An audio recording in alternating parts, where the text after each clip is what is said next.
All right, hi guys, I'm back. I'm in a different room and I got really good reception here yesterday when I just did my short little video.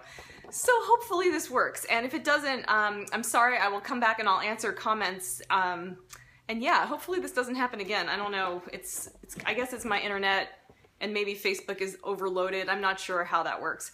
But thank you so much for joining me if you're able to hop back on.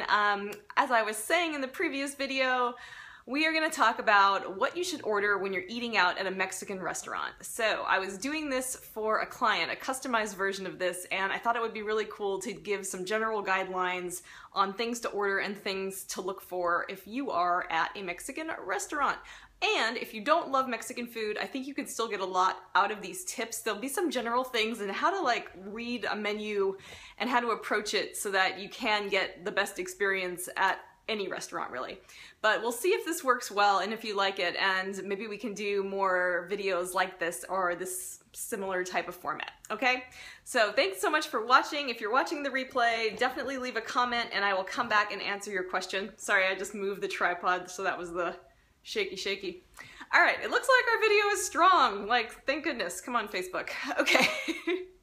So, I'll introduce myself one more time. I'm Julie from Calm Belly Kitchen and I run this Facebook group and community, and we are talking about eating out on a low FODMAP diet. So it's gonna be different if you are in the elimination phase or if you are sort of post reintroduction, okay? So I'm gonna kind of touch on how you would approach this depending on where you're at, because it does make a difference and you have some more flexibility if you have a little more knowledge about what your tolerance levels are. So, Mexican food, guys. And I looked at some actual restaurant menus and oops, I just got a Facebook message. All right.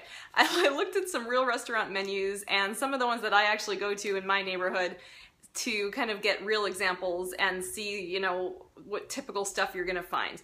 And I'm not talking like Chipotle or you know, places like that that are more like chains and fast food type things where a lot of the dishes are sort of pre-done, like a lot of the components are pre-formulated, or it's done the same way all the time. I'm sure there's a better way to describe that. So I'm not talking about those type of places because sometimes they're good because you can get, you know, a regulated list of ingredients. The employee can show you the paperwork because everything they do is the same. And that can be helpful, but they often don't have the freedom to modify anything for you. So I'm talking about more like independent restaurants where they do cook a lot of the food to order, where, you know, they can actually make some changes for you and how you can ask for that. So that's sort of what the kind of restaurants I'm looking at, even though Mexican food is often, you know, like the Chipotle style. But if you're going to, and actually, if you do want to go out, I would look for those kind of independent restaurants, you know, not necessarily high-end, but the ones where things are cooked fresh and it's more, you know, traditional recipes and fresh, simple ingredients, that sort of thing, because you can often get a really good experience that way too. Okay, so things to look for. Corn tortillas, all right? That's a basic one, and I'm sure most of you know that. A corn tortilla is not only gluten-free, but it's low FODMAP. You can eat 2 of the smaller tortillas as a serving, so anything they put on a flour tortilla, they can put on a corn tortilla, virtually, okay? I mean, virtually anything. Now, let's say something really simple, a quesadilla, okay? Just a cheese quesadilla, or even with some chicken or other meat in it. That's a great one, and they always put them on flour tortillas, and they might look at you kind of funny if you ask for a corn tortilla because maybe no one's ever asked for that before. Although, at the same time, so many people avoid gluten that maybe people ask for that all the time. I'm not really sure. But you could get a tasty quesadilla on a corn tortilla and even add some meat to it or have some grilled meat or fish on the side, and that's a nice meal. Some other basics. Okay, guacamole. We all love it, but it's definitely gonna have garlic and onion in it. So what you could just do is ask for sliced avocado in place of guacamole. If it's a place that makes everything fresh, which a lot of places do, they're gonna have avocados back there and they can slice you some avocados. Now, I know that a low FODMAP serving is 1/8 of an avocado, but if you actually measure that out by weight, which the Monash app does give you weights, and I love having a food scale, guys. I do recommend it. They're really affordable. But if you actually measure out the serving on the Monash app. I think it's 21 grams. That's not a bad little amount of avocado. It's enough to really enjoy it and get the flavor, and you know, I put that much in my omelets all the time or on a sandwich. It's great. So do that. Pico de gallo, or any kind of hot sauce salsa, is definitely gonna have onion and garlic in it. So what you can do is just ask for sliced or diced fresh tomatoes. They've got those back there. They're making the pico. They can give you some tomato wedges, and that can be a garnish for pretty much anything. What else? Probably straight cilantro too. And I would say tell people that you're allergic to onion and garlic, and hearing that word allergic often just kind of takes care of it. You don't have to explain further than that, and see what they can, you know, how they can work with you to make sure that you're not getting that onion and garlic. All right, what else? I've got notes. That is what I'm looking at right here. So I'm sort of starting with the basics, and this is if you are on full-on elimination, you're trying to really avoid FODMAPs as much as possible. So another thing you can do is nachos. So corn chips should be totally fine, especially at a restaurant where they don't add, you know, like any special flavorings, you know, like you see at the grocery store, sometimes there's flavored chips or whatever. So straight up corn chips, obviously you probably will avoid the salsa, but you can eat the chips. You can eat nachos with cheese and just simple grilled chicken or beef or shrimp, whatever works, and you could top it with just that sliced avocado and tomatoes, and that would be really good. When it comes to Mexican rice, that may be made with onion, and you could ask. I mean, it's not, or it might be made with sort of a spice paste like adobo, which would contain onion and garlic. So that might be a small amount. It might be, you know, an okay compromise there, but they also might have plain rice, especially if they do a kids menu. They might have a lot more plain stuff that you could just kind of borrow from that. So it would be worth asking about the rice. And of course, beans, you're gonna want to avoid those pretty much all the time, unless after you've tested, unless beans are totally good with you.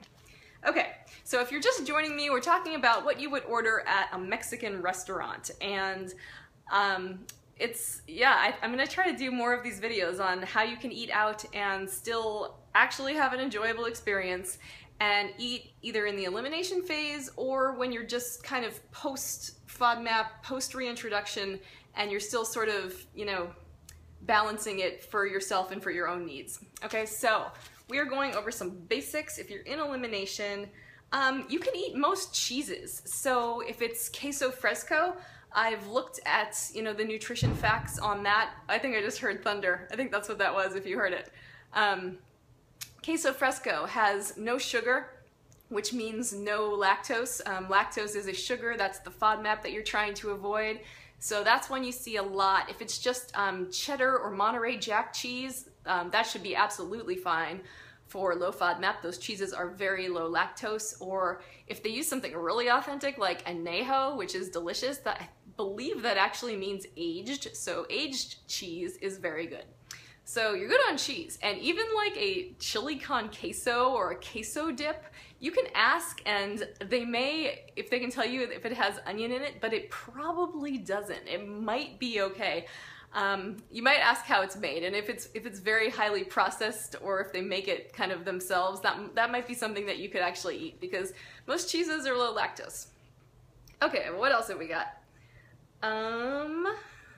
All right, okay. Another good one would be ask for a taco salad. If it's not on the menu, I bet they are used to people who want to eat low carb or gluten-free, and they want a salad. So you can do, instead of like a fajita dinner with the flour tortillas, obviously, or you could do fajitas on corn tortillas. That's a great one. But do a salad. Lettuce, tomato, sliced avocado, whatever they've got back there, maybe bell peppers. They could put together something really nice for you with tortilla chips, and you've got your little taco salad with lime juice. Probably they can give you some olive oil or something like that. So that's a good option, especially if you're trying to eat on the healthier side. Some more specialty things that can work would be, what have we got? I don't know if you guys are hearing, but I live on a really busy street. I've got an ice cream truck. I think I've got like someone doing like the garbage dumping out there, so there's these crashes, and then there's thunder. So this is a fun video. All right, So something like flautas, all right? So what those are, and I think they're the same as taquitos from what I can see, but that's the little fried corn tortilla with just kind of chicken or beef, something like a shredded meat or pork inside. So a lot of us are really worried about eating too much fat, and you know, that's totally fair, but in my experience and working with clients, you have to eat a lot of really rich fatty food before you get a big reaction. So if you go and you have like 2 of those small flauta taquito things, you're gonna be fine unless you're very sensitive to it. As long as you keep the overall volume of your food, a little bit of fried food wouldn't be terrible. And so the same could be for fish tacos. So if they have a fried fish taco, yes, it's gonna be breaded with flour unless you're somewhere where they do have gluten-free items. It's gonna have some kind of flour breading, but let's keep in mind that you can eat a certain amount of white flour. If you look at the Monash app, a slice of white bread, a 30-gram slice, is low FODMAP. So a little flour breading on your fish taco fish is not gonna kill you, theoretically. So that's an option too, and a lot of Mexican restaurants will have seafood, so look for that, and they might even have grilled fish tacos. Let's get into the subject of marinades, and I know that's going to be kind of the sticking point for a lot of things if you're eating out at a Mexican restaurant. So yes, a lot of those meats, especially like the slow-cooked, shredded, you know, pork carnitas, and what else do we have, like barbacoa or cochinita pibil. Those are all going to be cooked with a lot of aromatics, with onion and garlic. However, let's see. It does depend. I'm looking at my notes. I'm sorry. I'm not an expert on Mexican food. Carnitas? Alright, so here's the deal. All these meats are sort of very similar, but they're different preparations, and I guess the best bet would be carnitas because those are cooked in more fat, all right? So how you make those is you're gonna have onions and garlic and other aromatics in the pan, and kind of like you do like a confit if you're a real foodie, you put a layer of fat in there and you cook it, and then afterwards you shred the meat and you kind of brown it or fry it up a little bit so it gets a little crispy on the edges. So not as much of that onion and garlic is going to, oh, my connection is weak again. Not as much of the onion and garlic is going to seep out into the meat. Thanks guys for joining me again, I really appreciate it. And I know the connection is not great, so I'm gonna try to wrap it up more quickly today. All right, so for those like slow cooked meats, if that's what you're really craving, the carnitas would probably be the best bet. But if they have a smoked meat, like a lot of places will do a smoked brisket taco or whatever it is, that's gonna be a good one. When you do a smoked meat like that, it isn't often marinated in a liquid. It might have spices on it, but it won't be cooked in a liquid with all those onion and other aromatics for a long time. So smoked meat would be a better choice. Now, if you're doing just like grilled chicken or fajita meat or shrimp fajita, those things might be marinated too, so I would ask. But here's the thing, if you're in a restaurant where they do cook that stuff to order, and I worked in a chain restaurant in college, it was actually a ground round, if there are any New Englanders here.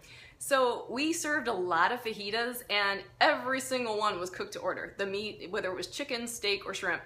And yeah, I think the steak and the chicken were pre-seasoned, but the cook could easily walk into the fridge and grab a piece of flank steak that had not been marinated. So you can ask, just say, can I get a piece of chicken or flank steak that's not marinated, just salt and pepper, nothing else. And they should be able to do that for you. That's a really easy one. All right, so I'm not gonna go over the entire like history of Mexican cooking because I realize I could talk about this for a while. But if you liked this style of video without all the weird, you know, interruptions from connections and Facebook and stuff, do let me know, and we'll see if we can, if I can do a video that's not live where I could just have better video quality, and maybe we'll do that for the blog or something. So let me know if you like this style or what cuisine you'd rather have me talk about next, like Italian restaurants, Asian restaurant, Thai food. This is kind of fun, so we'll see if this is something I want to do again. All right, do I have any other things to finish off with? Tamales, if you've got like a pepper and cheese tamale. Tamale is made with cornmeal. That's a really good one.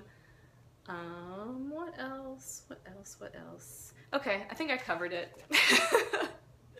I feel like this was such a crazy video.